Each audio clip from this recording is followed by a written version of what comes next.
back to Cap That Tea. Alright, so today on Cap That Tea, we're talking about Moniece Love After Hip Hop on the TRONIX channel. Yeah, I got the opportunity to take a look at the actual app, the streaming app, and I'm not gonna lie, Ray J, you definitely have to step your game up when it comes to the actual visuals. On a scale of 1 to 10, I'm giving it a strong 7. To be honest with you, the video, the way the visuals, they look very, very iPhone-ish. So Ray J, if you're listening, we gotta do better. So yeah, let's go ahead and dive into it. We're talking about Moniece Love After Hip Hop.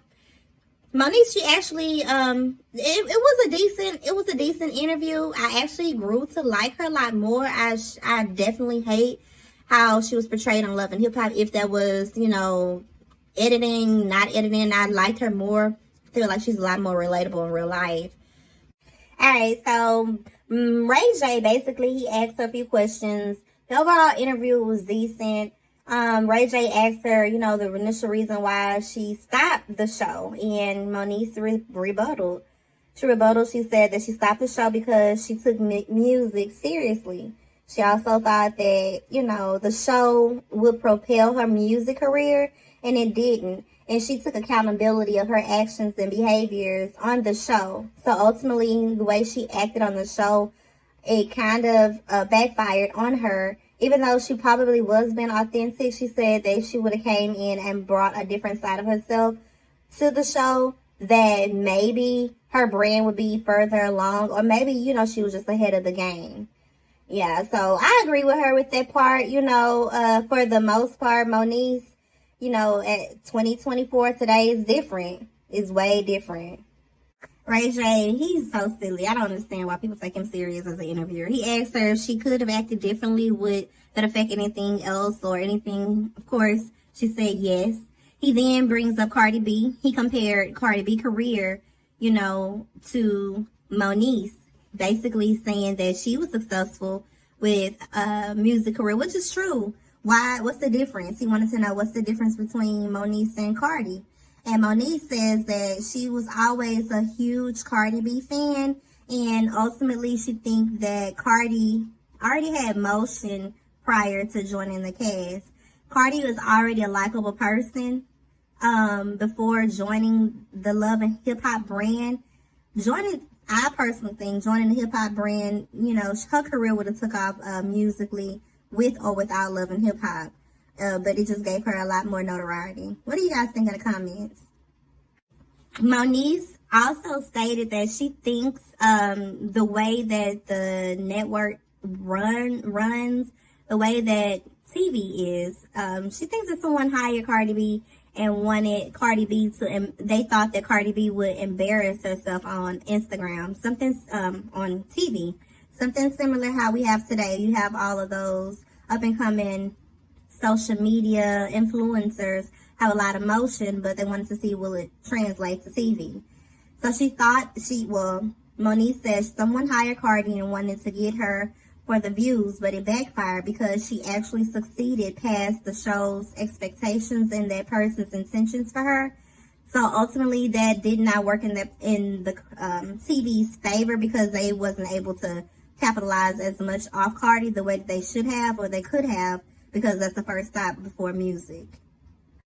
So back to the music. Ray J, I don't know how we got to this conversation, but Ray J essentially, he lists his top 3 rappers of all time. And of course, Moniece, she had a problem with his top 3. Y'all, why Ray J said that his top 3 rappers of all time, Sexy Red, she's one of his top 3 rappers. I'm like, I start thinking to myself, like, really, Ray J? Really? And Moniece felt extremely, like, you could tell in her face that she was disappointed.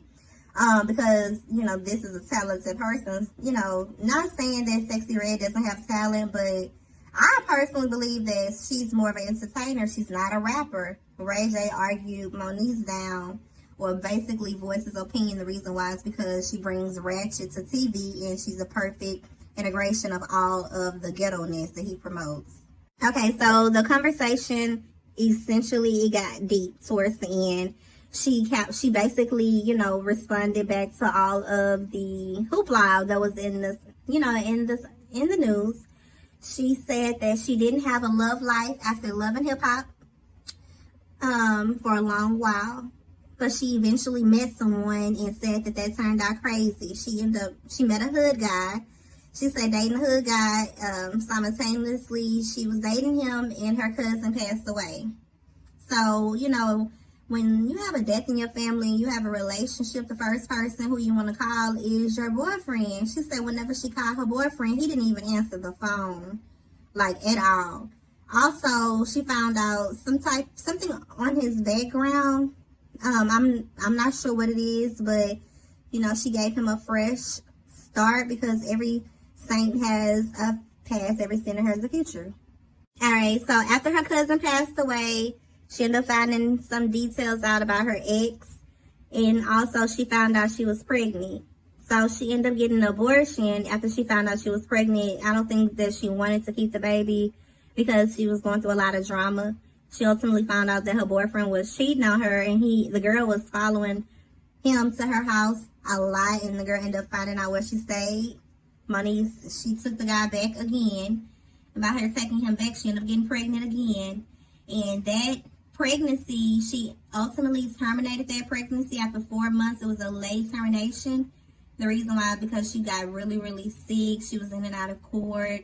And I don't think she wanted to be tied down with this person permanently for the rest of her life, especially if he was already acting the way he was acting. Yeah, so y'all chime in below. Let me know if y'all watched the show. I want to know y'all feedback, and yeah, let me know what's up. All right, y'all, so that's it for now. I don't have anything else to talk about, nothing else on my to-do list or anything as of now, but stay tuned. Make sure y'all like, comment, and subscribe. You never know what's gonna come up next. And also share this video. If y'all want a little kiki every now and then, make sure you share this video with your homegirl, you know. And let me know what you want to talk about in the comments, because we probably on the same thing. Y'all are my cousins from now on. We are family. And yeah, see y'all next time.